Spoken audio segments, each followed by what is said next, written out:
At marami po yung mga faithful na nanghinayang dahil sa hindi sila makadalo kasi limitado lamang ang space. Kaya pa man, nagsalita ang Pangulo na hindi yan violation ng religious freedom. Sumasangayon po ako doon kasi ini-exercise lamang ni Presidente yung tinatawag nating police power of the state. Kaya sumunod po tayo. No complaint. Masaya tayong susunod. May maskara ka. Mayroong thermal scanner. Mayroong kang alcohol. O para matiyak mo talaga na malinis ka. Wala, talagang wala kang virus. Kung marami-rami ang alcohol dyan, maligo ka sa alcohol. Ngayon kung wala, bumili ka ng lambanog. Ganon din yun. Anyway, pinapayagan na sa ibang lugar ang pagbibenta ng alak. Pero tiyakin lamang nyo na hindi yung alak na lason. Naisip ko tuloy na bahaginan ko po kayo ng mga sinasabi sa banal na kasulatan tungkol sa mga pari. Yung mga ginagawa po ng mga pari sa ngayon, yan po ang sasakatuparan ng mga offering doon sa lumang tipan. Opo. Kagaya ng Passover, etc. etc. At napapansin din po ninyo na tuwing matapos ang misa, meron silang komunyon. At yung bago mag-distribute ng komunyon, meron po yung pareho umiinom doon sa golden chalice. Nilinis ho niya yan. Pagkatapos, mayroon din dinudurog po niya yung ostya. Hindi ko lang alam kung nilalagyan niya yung iniinom niya ng durog na ostya. Pagkatapos, binibigyan po niya yung mga faithful, yung mga laity, ng ostya lamang. Sabi nila, yung ostya ay katawan ni Kristo. Nung araw ho ang turo sa amin sa katisismo, actual katawan ni Kristo yung tinapay. Ngayon po, ang sabi nila, symbol na lamang. O salamat, symbol na lang. Tingnan natin. Ang sinabi ng Panginoon tungkol dyan sa komunyon, yung body, yung tinapay, yan ang symbol. At yung wine ay symbol ng kanyang dugo. Kaya sabi nga, ito ang aking katawan. Ito ang aking dugo. At lahat sila ho nag-participate dun sa Last Supper. Mayroon silang wine, mayroon silang tinapay. Ngayon, dito sa misa ho ng kasalukuyang mga pare, yung mga dumadalo, yung mga miyembro, yung mga faithful, yung mga laity, hindi ho wala akong iniinom na alak. Kulang ang simbolo. Kayo nang humatol. Sapagkat doon sa banal na kasulatan, sa 1 Corinthians chapter 11, sinabi ho diyan, "Take, this is my body, which is broken for you. In remembrance of me."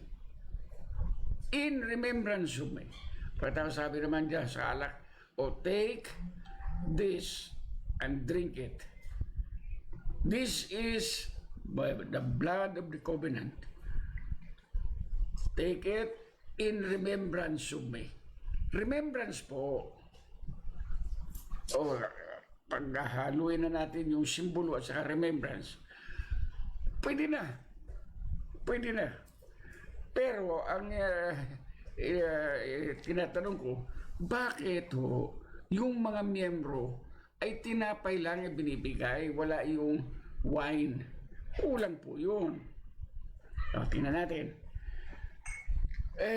Sa banal na kasulatan, may mga binanggit na mga pari, priest. Pero mamaya natin pupuntahan yan. Mabuti babasahin ko po sa inyo yung mga pari. Sa Hebrews chapter 10, ito po, Hebrews chapter 10, verse 10 and 11. By the which will we are sanctified through the offering of the body of Jesus Christ once for all. The body of Jesus Christ. And every priest, ayun, standeth daily, ministering and offering oftentimes the same sacrifices, which can never take away sins. It can never take away sins. Ituro po ninyo sa mga faithful nyo. Kasi baka maya umaasa sila na dahil sa nakapag-communion sila, nawala na yung kasalanan nila. Wrong. Ulitin ko, wrong. Ngayon, kung itong pare na binanggit dito ay yung mga Levitical priesthood, yung ginagawa nila doon yung sa offering, sinabi na hindi nakakatanggal ng kasalanan. Kasi simbolo nga lamang doon sa darating.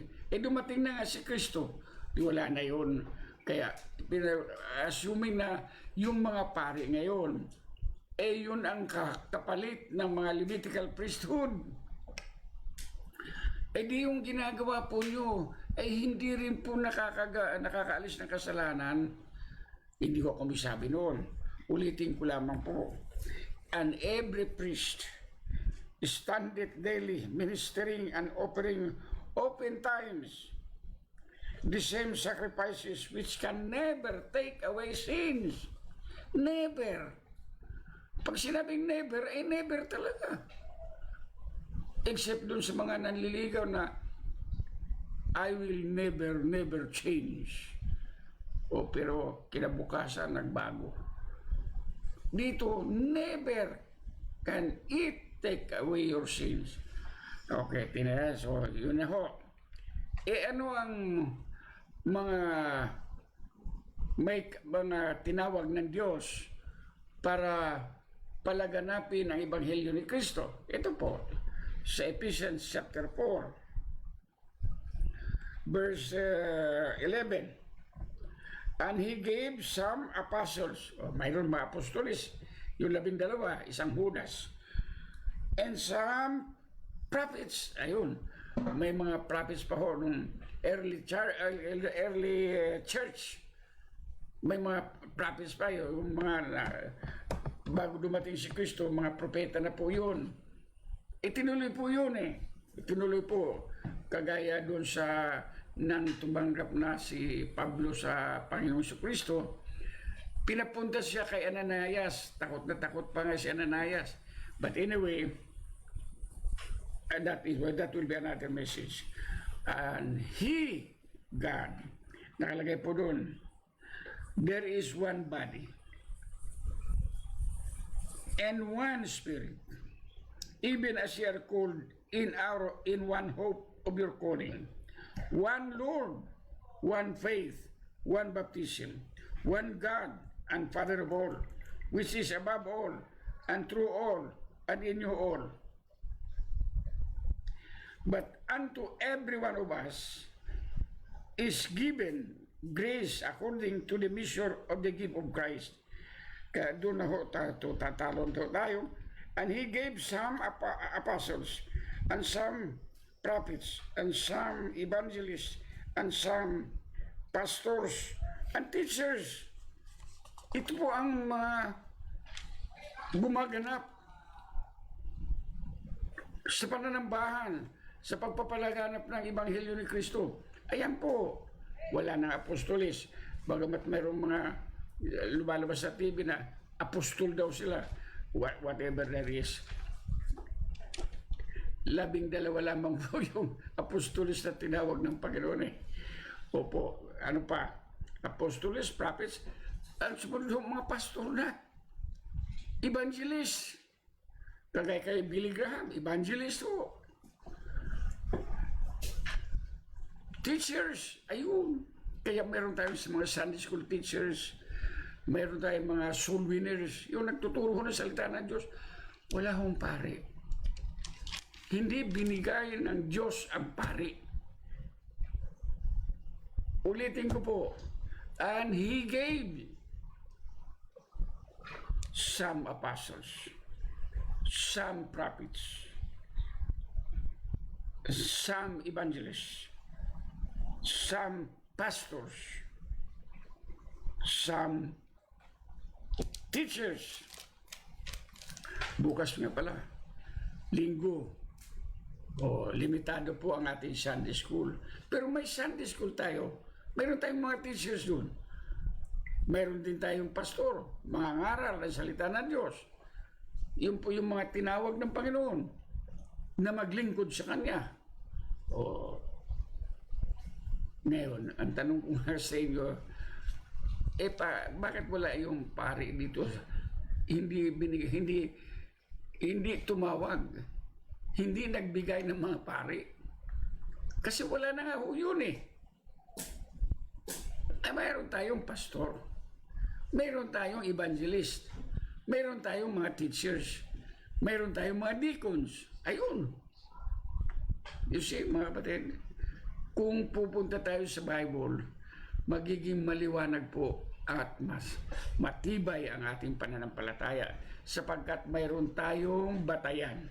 At ang batayan natin ay salita ng Diyos. Kaya, yun, makikita ko nyo, yung mga pari,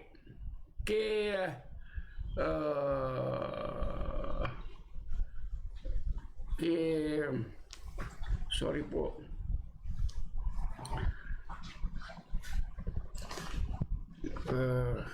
yung mga pari, yung sa lumang tipan, Levitical priesthood, pag pinagpapatuloy ho nila ngayon, yun din po yung Levitical priesthood, yung mga pari doon, mga priest, high priest.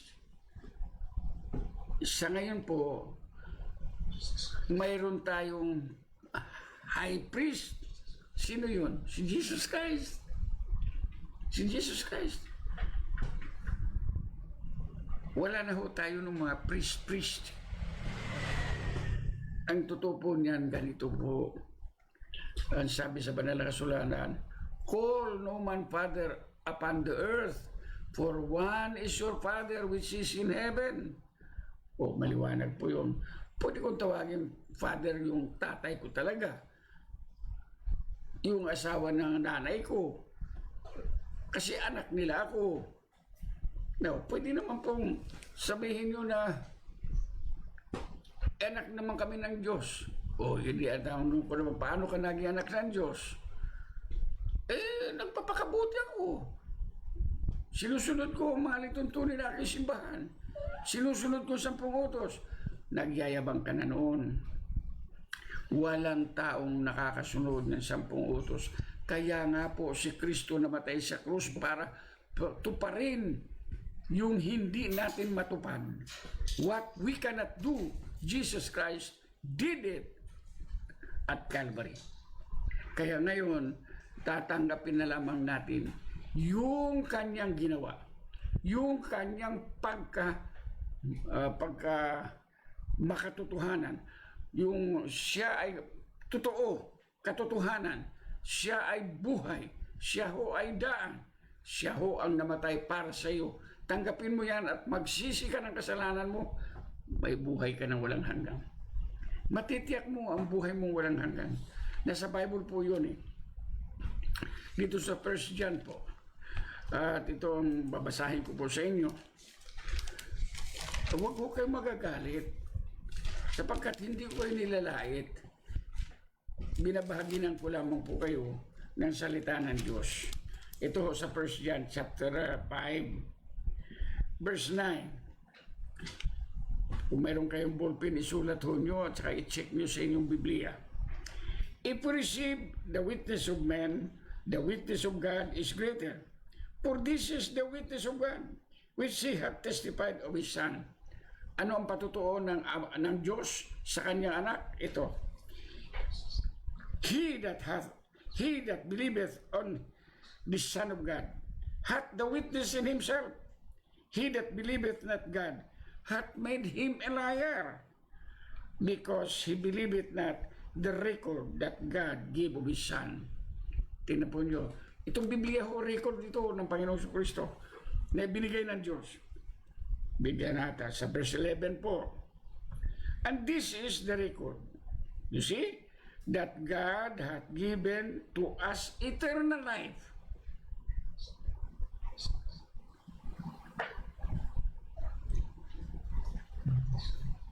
He that hath the Son hath life, and he that hath not the Son of God hath not life. Sa buong mundo po ngayon, dalawa lamang ang panig. Yung may Kristo at yung walang Kristo. Ipagpamanhin po doon sa mga nagtataguyod ng Islam. Pero iyan ho ang sinasabi ng Biblia. He that hath the Son hath life, but he that hath not the Son of God hath not life. What kind of life? Eternal life. Yung po sinabi, He has given us eternal life.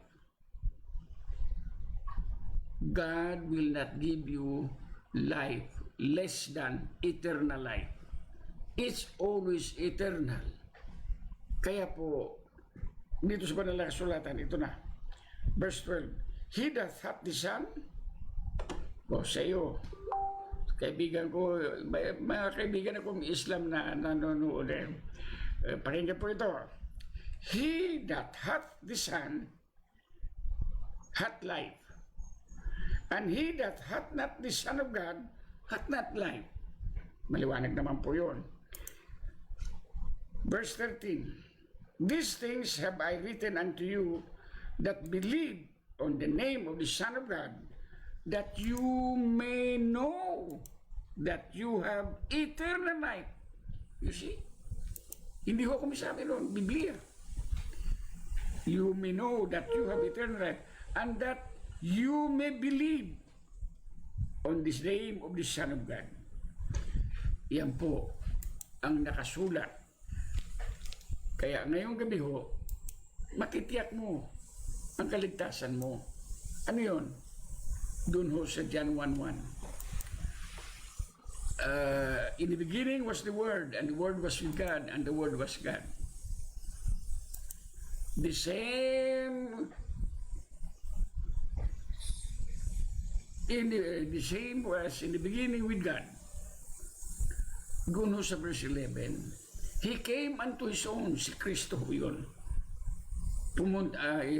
Ginamit ng Diyos ang lahi ng Israel. Kaya, Hudiyo ho ang Panginoon. He came unto His own, but His own received Him not. Hindi siya tinanggap, pinako siya sa krus. Pero yung sumunod na talata, napaganda. But as many as receive Him, to them give He power to become the sons of God, even to them that believe on His name. So maliwanag po yun. Tanggapin mo ang Panginoon sa Kristo, meron kang buhay na walang hanggan. Ngayon sa aking mga kaibigang hindi naniwala kay Kristo, sa inyo, lalo na doon sa mga kaibigan ko pong Islam o mga Muslim,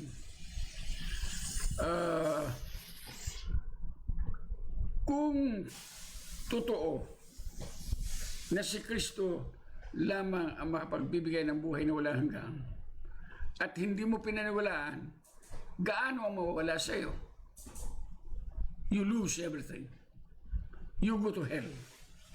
You will go to hell. And you will be tormented there day and night forever and forever. That's what the Bible says. However, kung hindi naman totoo na si Kristo ang nagbibigay ng buhay na walang hanggan at yun naging totoo, At pinaniwalaan mo yun. Ulitin ko, kung si Kristo ay hindi totoo ang kanyang sinabi na siya ang nagbibigay ng buhay na walang hanggan, pinaniwalaan mo, pagkatapos it turns out na hindi pala totoo, may nawala ba sa iyo? Wala. Wala. Wala. So, huwag ka nang magsugal. Ang buhay na walang hanggang ay nasa kay Kristo.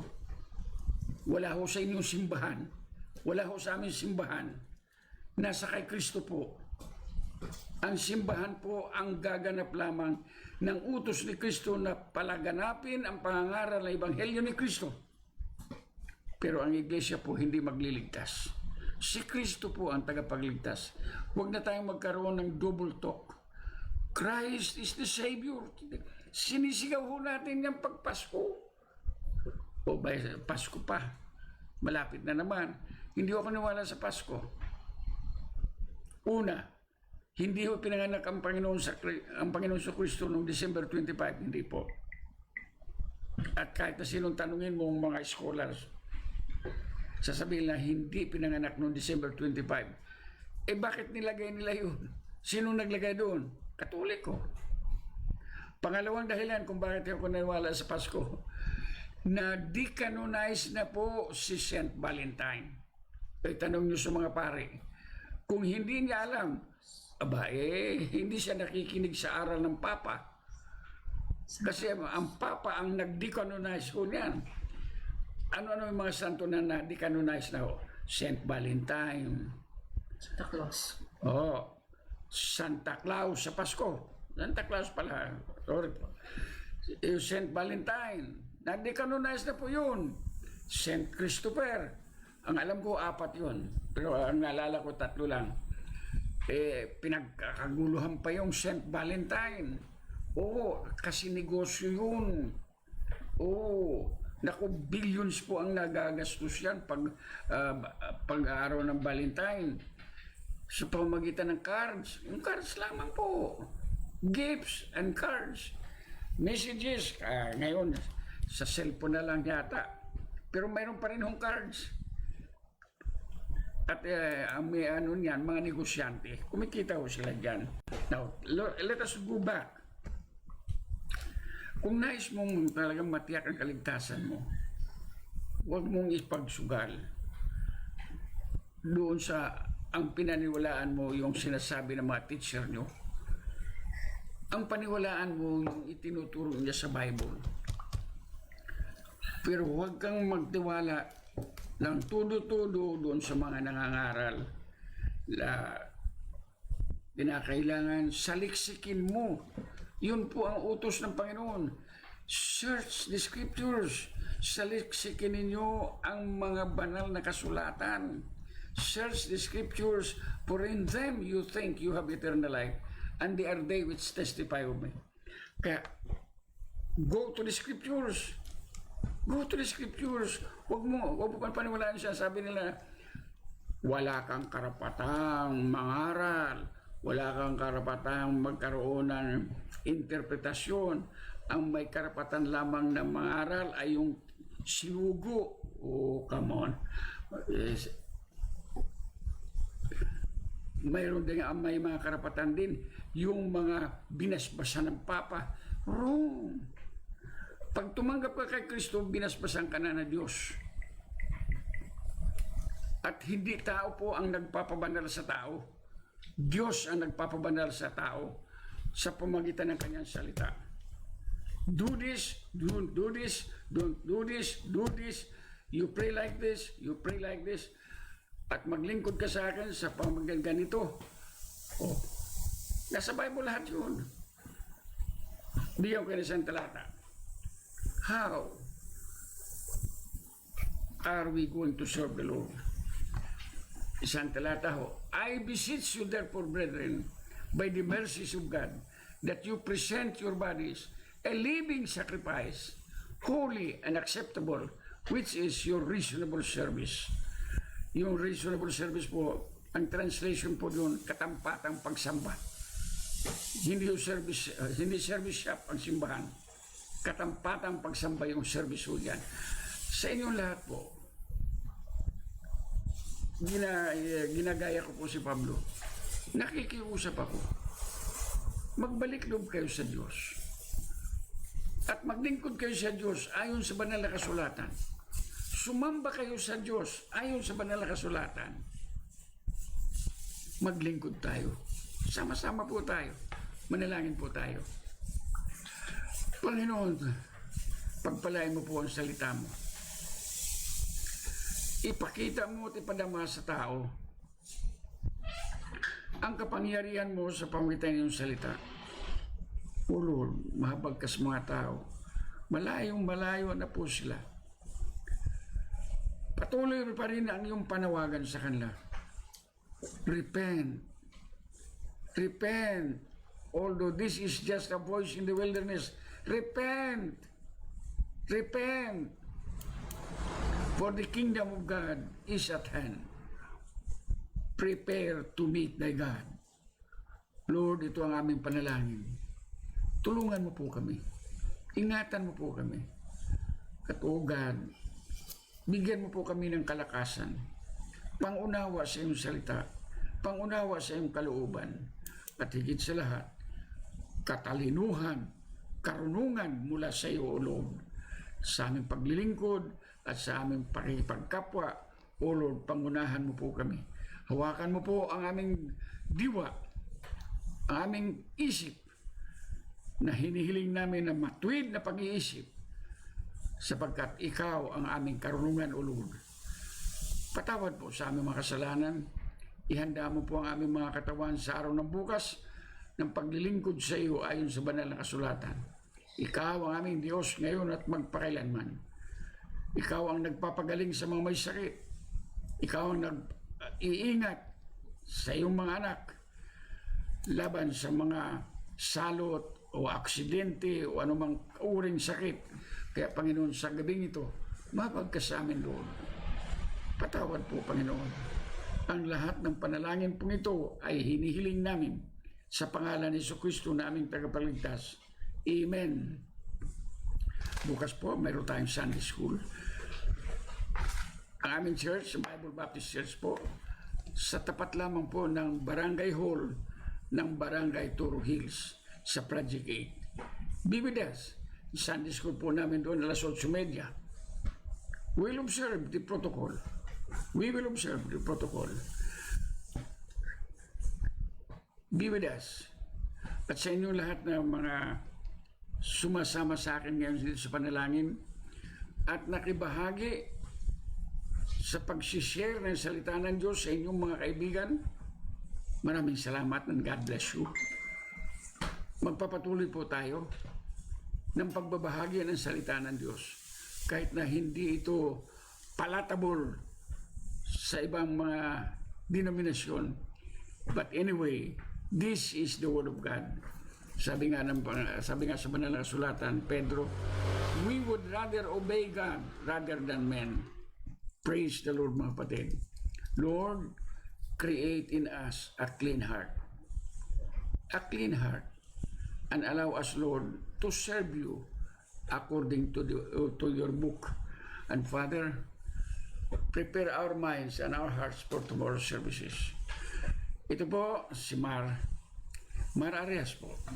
Nagsasabing, God bless you real good. Sa aming wika, ani na ako, aw na kamo. Diniak di akawon, and God bless you real good. Sa inyong lahat ng mga pastor ho na tumutunghay dito sa live streaming,